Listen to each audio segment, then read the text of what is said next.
Hello friends, I welcome you all in my YouTube channel. दोस्तों, उम्मीद करता हूँ कि आप सब खैरियत से होंगे। आगे बढ़ने से पहले एक छोटा सा रिकैप लेंगे। इससे पिछली वाली वीडियो में हमने सीखा था काइंड्स ऑफ वर्ब्स के बारे में कि वर्ब्स की कितनी किस्में हैं और उनके क्या क्या फंक्शंस हैं, जिसमें हमने पढ़ा था ट्रांजिटिव के बारे में, इंट्रांजिटिव के बारे में और ऑक्सिलरी वर्ब के बारे में भी सीखा था। तो जिन्होंने इस वीडियो को नहीं देखा, आपसे रिक्वेस्ट है कि आप वो आई बटन में लिंक दिख रहा है, उसको आप देखकर उसको क्लिक करके उस वीडियो को देख लें ताकि ये कंसेप्ट भी क्लियर हो जाए। आज हम बहुत इंपॉर्टेंट लेसन को डिस्कस करेंगे जिसको सेंटेंस कहते हैं। सेंटेंस क्या है और सेंटेंस के कितने पार्ट्स है, कितने वैरायटी है, वो हम सीखेंगे आज, ठीक है। Such a group of words that makes complete sense is called a sentence. Words के ग्रुप को जिससे बात समझ में आती है, जिससे सेंस निकलता है, उसको हम क्या कहते हैं? सेंटेंस कहते हैं। जैसे ही इज़ अ बॉय, बात समझ में आ रही है, ग्रुप ऑफ वर्ड्स है। आई एम अ टीचर, ये सेंटेंस है क्योंकि इसमें बात समझ में आ रही है, ग्रुप ऑफ वर्ड्स है। तो सेंटेंस इसी को कहते हैं जिससे बात समझ में आ रही हो, उसको सेंटेंस कहेंगे। ओके, नेक्स्ट देखते हैं क्या क्या क्वालिटी होनी चाहिए एक सेंटेंस को सेंटेंस होने के लिए। कुछ गुण है, कुछ क्वालिटी है, ये बातें होनी चाहिए तब तो वो सेंटेंस है। क्या है? पहला जो है, the word must be in a proper order.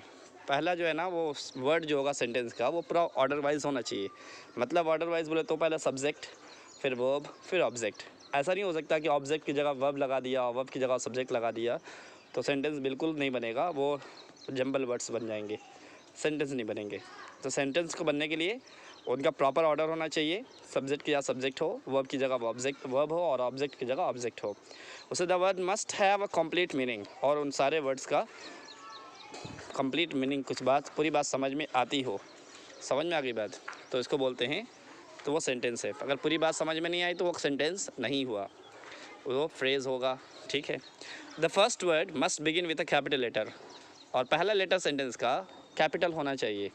ये भी इसकी खूबी में है, पहला लेटर कैपिटल होना चाहिए। और इसके बाद क्या होना चाहिए? The sentence must and with a full stop और अ मार्क ऑफ इंटरोगेशन और एक्सक्लेमेशन। तो सेंटेंस के आखिर में या तो फुल स्टॉप डालेंगे, या क्वेश्चन मार्क डालेंगे, या एक्सक्लेमेटरी मार्क डालेंगे, ठीक है। इससे वो सेंटेंस मुकम्मल होगा। फुल स्टॉप नहीं रहा, क्वेश्चन मार्क नहीं रहा, या एक्सक्लेमेटरी मार्क नहीं रहा, तो वो सेंटेंस भी अधूरा है। तो आई होप समझ में आ गया सेंटेंस के अंदर क्या क्या गुण होना चाहिए। सेंटेंस को सेंटेंस होने के लिए सब खूबियाँ उसमें होनी चाहिए। आगे हम आज पढ़ेंगे काइंड्स ऑफ सेंटेंस के बारे में कि कितने तरह के सेंटेंस होते हैं। ग्रामर, इंग्लिश ग्रामर में 5 तरह के सेंटेंस हैं। एक है डिक्लेरेटिव या असर्टिव सेंटेंस बोलते हैं, और दूसरा सेंटेंस इंटरोगेटिव सेंटेंस है, इम्परेटिव है, एक्सक्लेमेटरी है, ऑब्जेक्टिव सेंटेंस है। ये 5 तरह के सेंटेंस होते हैं इंग्लिश ग्रामर में। अब ये क्यों ज़रूरी है हमको इसका जानना, हमें थोड़ा सा इसमें आपको क्लियर कर दें। These different kinds of sentence in English allow us to express ourselves clearly. ये अलग अलग सेंटेंस जो है हमारे फीलिंग्स को सही से एक्सप्रेस करने में मदद करती हैं सब। Using a variety of sentences in your writing will add interest and help you get your ideas expressed effectively. अगर इन सब सेंटेंस के वैरायटी को अगर हम जान जाएँ तो इससे आपकी लिखाई में, आपके बोलने के अंदाज़ में, आपके आइडिया को एक्सप्रेस करने में बहुत मदद मिलती है। बहुत इफ़ेक्टिवली आप अपनी बात को रख सकते हैं अलग अलग अंदाज से। टू कम्युनिकेट क्लियरली, आप अच्छे से बात कर सकते हैं। It's important to know the function of each type of sentence so you can make the right choice depending on your purpose. और ये बहुत ज़रूरी है कि आपको फंक्शन मालूम होना चाहिए अलग अलग सेंटेंस का, कौन कौन सा सेंटेंस है और क्या क्या फंक्शन उसका, कब इसका इस्तेमाल करते हैं, उसका क्या मीनिंग होता है। तो इसका मालूम होना इसलिए ज़रूरी है ताकि आप जो है अपने मुताबिक, वक्त ज़रूरत के मुताबिक आप सही सेंटेंस को चूज़ कर सकें अपनी बात को समझाने के लिए। आई होप कि समझ में आ गया। चलिए अब इसका क्लियर देखते हैं, पूरा कंप्लीट देखते हैं क्या है डिक्लेरेटिव और असर्टिव सेंटेंस। डिक्लेरेटिव और असर्टिव सेंटेंस, ये पहला पार्ट है, पहला किस्म का सेंटेंस होता है। इसमें क्या होता है? Declarative sentence simply makes a statement और एक्सप्रेसेस एन ओपिनियन और to give information and ends with a period. So declarative sentence क्या होता है कि सिंपली जो एक स्टेटमेंट, एक बयान होता है, किसी के बारे में बताना, कुछ अपना ख्याल जाहिर करना होता है या कोई इन्फॉर्मेशन देना होता है, इसको ही बोलते हैं डिक्लेरेटिव। या डिक्लेयर करता है, कुछ वाजे करता है, असर्टिव भी उसको बोलते हैं। तो दोनों ही डिक्लेरेटिव बोल सकते हैं या उसको असर्टिव बोलते हैं, फेमस दोनों नाम से है। तो अब समझ में आ गया, उसके आखिर में फुल स्टॉप होना चाहिए। तो ये इसका पर्पस क्या होता है, ये अपनी बात को बताने के लिए, इन्फॉर्मेशन के तौर पर भी, अपनी राय रखने के तौर पर भी इसका इस्तेमाल करते हैं, या कोई एक स्टेटमेंट बता रहे, एक बयान, कोई किसी की बात को बताना। ठीक है, अब देखते हैं यहाँ पर, I want to be a good writer, मैं एक अच्छा राइटर बनना चाहता हूँ। ये एक स्टेटमेंट है, उसका एक बयान है कि वो एक अच्छा राइटर बनना चाहता है। My friend is a really good writer, मैं अब एक्सप्रेस एन ओपिनियन, मैं अपना एक ओपिनियन जाहिर किया कि मेरा दोस्त जो है ना बहुत अच्छा राइटर है। ठीक है, उसी तरह द बॉय वॉकड होम, ये मैंने क्या किया, इन्फॉर्मेशन दिया कि वो लड़का तो चला गया, अपने घर गया, इन्फॉर्मेशन है। समझ में आ गई बात। तो इस तरह की हम अपने स्टेटमेंट को बता सकते हैं, ओपिनियन बता सकते हैं, या इन्फॉर्मेशन शो कर सकते हैं असर्टिव सेंटेंस के माध्यम से, या इसको डिक्लेरेटिव सेंटेंस भी कहते हैं। समझ में आ गया क्या? ओपिनियन, अपने ख्याल, अपनी राय को, अपने विचार को बताने के लिए हम असर्टिव सेंटेंस का सहारा लेंगे। ठीक है, आगे देखते हैं, इसके पार्ट होते हैं। डिक्लेरेटिव और assertive sentences of two kinds, दो तरह के होते हैं, एक होता है अफर्मेटिव सेंटेंस और दूसरा होता है नेगेटिव सेंटेंस। बिल्कुल आपको पता होगा, लेकिन मैं फिर से, क्योंकि बेसिक है इसलिए मैं इसको बुनियादी चीज़ पे ज़्यादा जोर दूंगा। Assertive, affirmative. अब असर्टिव को मैंने दो हिस्से में बांटा, एक का नाम दिया अफर्मेटिव और दूसरे का नाम दिया नेगेटिव। ठीक है, बहुत इजी, आप समझ लीजिए, आपको पता है। You are a good boy, affirmative मतलब जिसमें नहीं होता, जिसमें नहीं होता, सवाल नहीं होता। आ रही बात समझ में? जिसमें सवाल भी नहीं है और जिसमें नहीं है, नॉट नहीं है, वो अफर्मेटिव सेंटेंस है। For example, you are a good boy, आप अच्छे लड़के हो, ये अफर्मेटिव है। उसी का नेगेटिव बनाया, मतलब नकारात्मक बोलते हैं ना उसको आप लोग, इनकारिया जुमला या नकारात्मक सेंटेंस, तो उसका है you are not a good boy. समझ में आ गई बात? उसी तरह दे आर स्टूडेंट्स, वो लोग स्टूडेंट है, ये अफर्मेटिव सेंटेंस है। दे आर नॉट स्टूडेंट्स, वो लोग स्टूडेंट्स नहीं हैं, ये नेगेटिव सेंटेंस हो गया। तो आप समझ में आया, असर्टिव का दो पार्ट है, असर्टिव के दो पार्ट, एक अफर्मेटिव सेंटेंस होता है जिसमें कोई सेंटेंस बताया जाता है, सिंपल सेंटेंस, उसमें इंफॉर्मेशन दिया जाता है और उसमें नहीं होता, उसमें सवाल भी नहीं होता, इसको ऐसे बोलते हैं अफर्मेटिव सेंटेंस। नेगेटिव मतलब जिसमें नहीं होता है, हर सेंटेंस में वो लड़का नहीं है, ये पेड़ नहीं है, ये मेरा घर नहीं है। ठीक है, ऐसे सारे सेंटेंस को हम नेगेटिव सेंटेंस कहते हैं। ठीक है, आई होप के समझ में आ गया। अब दूसरा पार्ट हम देखते हैं, इंटरोगेटिव सेंटेंस। इंटरोगेटिव सेंटेंस क्या होता है? An interrogative sentence ask a question और punctuated with a question mark.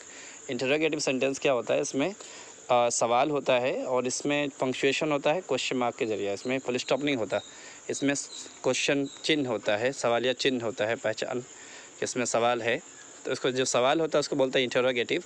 अच्छा, इंटरोगेटिव हमने पढ़ा था इससे पहले, तो उसमें हमने बताया था दो पार्ट होते हैं इंटरोगेटिव के, दो तरह के सवाल हम कर सकते हैं, एक होता है यस नो क्वेश्चन और दूसरा होता है डब्ल्यू एस क्वेश्चन। इसको दूसरे अंदाज में कहते हैं ओपन एंडेड क्वेश्चन और close ended question. Open ended question मतलब ऐसा सवाल जिसमें, जैसे डब्ल्यू एस क्वेश्चन को ओपन एंडेड बोल सकते हैं, बिल्कुल पूरी बात आपसे पूछा जाए तो आप जवाब दे देंगे। क्लोज एंडेड मतलब होता है यस नो क्वेश्चन, मतलब कोई सवाल किया, हाँ और नहीं में जवाब दिया, आप भूखे हैं, तो ऐसा सवाल को यस नो क्वेश्चन, जिसका जवाब हाँ और नहीं में मिले, ऐसे सवाल को हम बोलते हैं यस नो क्वेश्चन, और जिसका जवाब हमको एक सेंटेंस में देना पड़े उसको कहते हैं डब्ल्यू एस क्वेश्चन। शायद आपने मेरी पिछली वीडियो देखी होगी, तो उसमें मैंने इसको एक्सप्लेन किया था। ठीक है, यस नो क्वेश्चन मतलब if in yes no question the sentence begins with a helping verbs. ऐसे सवाल, ऐसे सेंटेंस में सेंटेंस जो शुरू होता है वो हेल्पिंग वर्ब से शुरू होता है, is, are, am, was, were, has, have, had, will, shall, would, should से स्टार्ट होता है। उसमें सवाल पूछा था, आर यू इल, क्या बीमार है, have you done the work, क्या आपने काम कर लिया है, वॉज शी इल, क्या वो बीमार थी। तो ऐसे सेंटेंस में देख रहे is, are, am, was, were से स्टार्ट हुआ और क्वेश्चन मार्क लास्ट में है। तो आई होप को समझ में आ गया, ये यस नो क्वेश्चन ऐसा सेंटेंस को कहते हैं जिसका जवाब आप हाँ या नहीं में देंगे। और फॉर एग्जांपल आर यू इल था, बोलेंगे हाँ, आप क्या बीमार हैं, तब जवाब देंगे हाँ या नहीं। ठीक है, have you done the work, क्या आपने काम कर लिया, तब क्या कहेंगे हाँ या नहीं।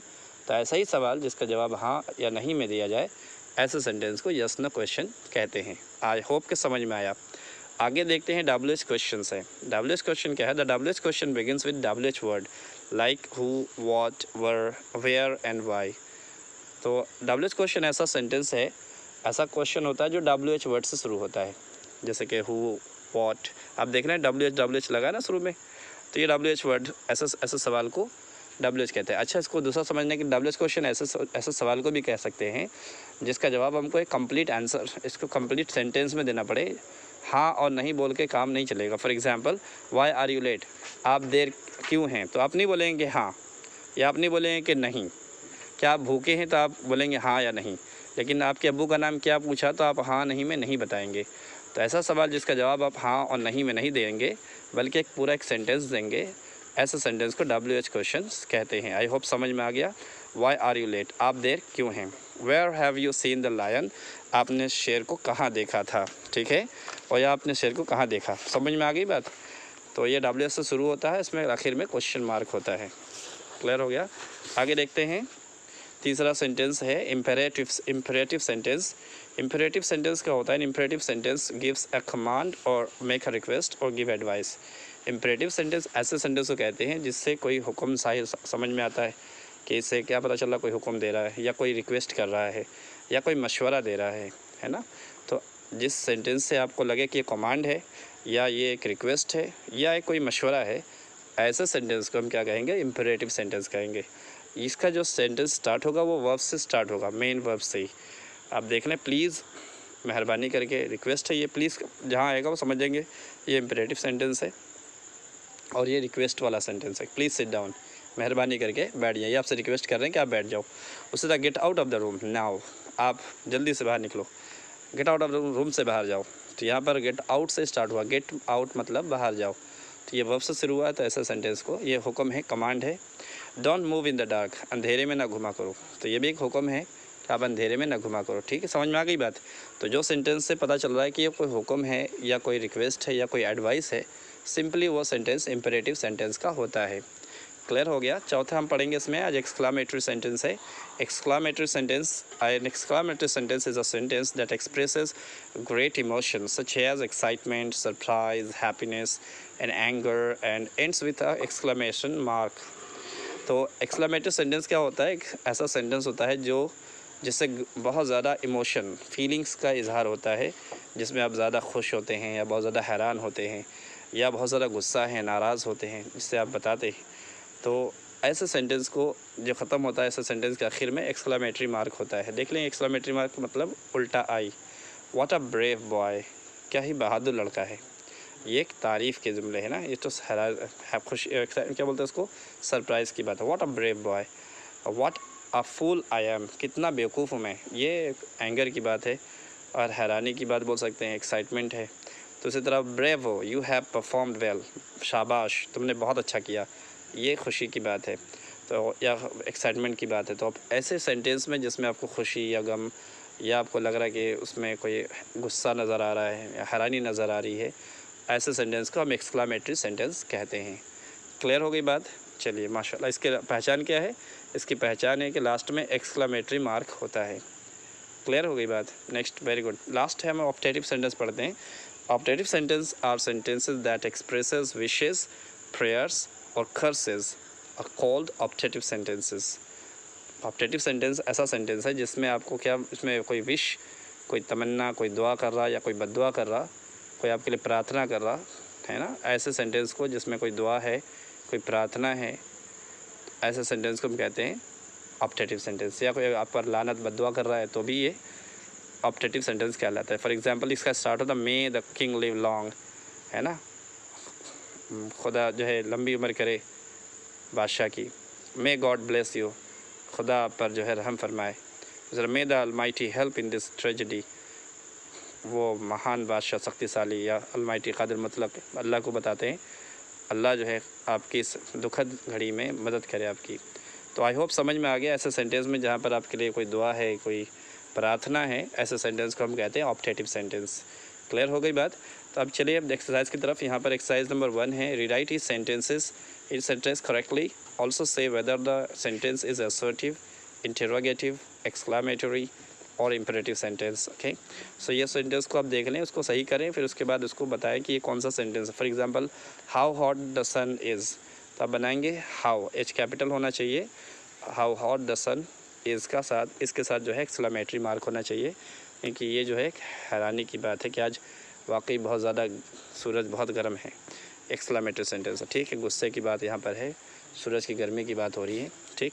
उससे what a lovely doll it is, ये भी आप देख लें, हैरानी की बात है, लेकिन डब्ल्यू या पहला लेटर कैपिटल होना चाहिए। इसको आप करेक्ट करें। क्लियर हुई एक्सरसाइज। इसको स्क्रीनशॉट लेकर इसके आंसर बनाकर कमेंट सेक्शन में भेजें ताकि मैं इसको सही कर पाऊँ। नेक्स्ट में जाते हैं exercise 2, rewrite each sentence in the exclamatory form. ये हर सेंटेंस को एक्सक्लामेटरी फॉर्म में डालना है। जैसे कि the sun is very hot, इसका आंसर है how hot the sun is. इसको आपको सेंड करना है how hot the sun is, कि सूरज कितना गर्म है, क्या ही गर्म है सूरज, एक्सक्लामेटरी मार्क लगाएंगे। इसी तरह जो है सेंटेंस आप देख लें और इसको बनाकर कमेंट सेक्शन में भेजें। आई होप कि समझ में आ गया। क्योंकि लेसन आज चूँकि बड़ा है इसलिए मैंने जो इस पर स्पीच नहीं दिया, कोई स्पीच आज नहीं है। आज हम डायरेक्ट जो है ग्रामर में आ जाएंगे, बिल्कुल ट्रांसलेशन डिपार्टमेंट में। ये सेकंड पार्ट हो जाएगा आज। Uses of their, dummy subject, ये सब्जेक्ट की जगह पे इस्तेमाल होता है, लेकिन सब्जेक्ट की जगह पे इस्तेमाल सब्जेक्ट नहीं होता। ये डमी सब्जेक्ट समझ में आ गया, मतलब सब्जेक्ट की जगह पर सब्जेक्ट का रोल अदा करता है, लेकिन ये डमी होता है, ये यूज़लेस, मतलब इसकी इम्पॉर्टेंट इतनी है कि वो सब्जेक्ट की जगह पर है, बस उसका और कोई काम नहीं होता है। तो इसमें हम देखते हैं अगर सेंटेंस कब इस्तेमाल कर देंगे, देयर का इस्तेमाल, इसको इंट्रोडक्टरी देयर भी कहते हैं, इंट्रोडक्टरी देयर, ठीक है, याद रहे, इसको कहते हैं इंट्रोडक्टरी देयर। तो अगर सेंटेंस के लास्ट में है या हैं, था या थी, ऐसा सेंटेंस जिसके आखिर में है या हैं या था या थी होता है और उससे पहले कोई नाउन हो, तो अक्सर इस तरह के सेंटेंस का ट्रांसलेशन देयर से शुरू होता है। अभी हम आपको समझाएंगे इंशाल्लाह। इस तरह के सेंटेंस का जब उर्दू या हिंदी में ट्रांसलेशन किया जाता है तो देयर का ट्रांसलेशन नहीं करते हैं, तब आखिर में क्या होता है या हैं, था या थे, थी, उसके पहले क्या होता है, एक नाउन होता है। अब देख लें यहाँ पर सेंटेंस है, जैसे मैंने एक राजा था हो गया लास्ट में, था के पहले क्या है, राजा। उसी तरह दूसरा देखिए, एक तालाब था के पहले एक नाउन है, तालाब। उसी तरह तालाब में एक मछली थी है, थी के पहले क्या है, एक नाउन है, मछली।